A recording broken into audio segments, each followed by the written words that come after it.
আসসালামু আলাইকুম। পুরনো চিপস নতুন ফান ভাঙা রড জোড়া লাগিয়ে আবার নদীতে ফেরার প্রস্তুতি।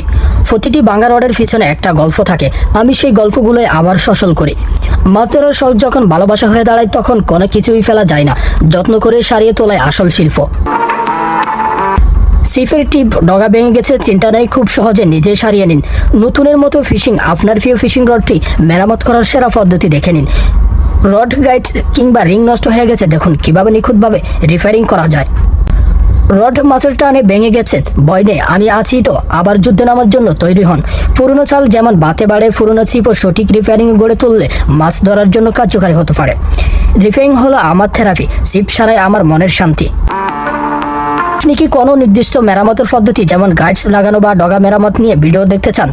পুরো রেজিস্ট্রেশন নিয়ে জানালে আমি আরও সুনির্দিষ্ট আইডিয়া দিতে পারবো। ফিশিং রডের গাইডস কিংবা রিং মেরামতের রিপেয়ারিং করার ভিডিওর জন্য এখনই কমেন্ট বক্সে কমেন্ট করুন।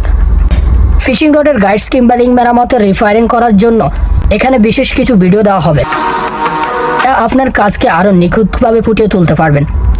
ভাঙা গাইডস মানেই সিপ বাতিল নয়, দেখুন কিভাবে নিখুঁতভাবে গাইডস রিপেয়ারিং করে রডের নতুনের মতো বানিয়ে নিচ্ছে। গাইডের সুতো বাঁধানো থেকে ফিশিং প্রতিটি দাফে দাফে থেকে নিখুঁত শিল্পের ছোঁয়া। রডের গাইডস ভেঙে গেলে, কাটিংস সমস্যা হলে আজই দেখবেন কিভাবে প্রফেশনাল উপায়ে গাইডস রিপেয়ারিং করা হয়। পুরোনো গাইডস খুলে নতুন গাইডস বসানো পুরোনো ফসে ছোট ভুলেই কিন্তু লাইন কেটে যেতে পারে। অল্প খরচে ফিউ সেফটি বাঁচান। আপনি কি গাইডস বাঁধানোর জন্য বিশেষ কোনো রঙিন সুতা বা ডিজাইন ব্যবহার করছেন, নাকি একদম অরিজিনাল লুকে ধরে রাখার চেষ্টা করছেন?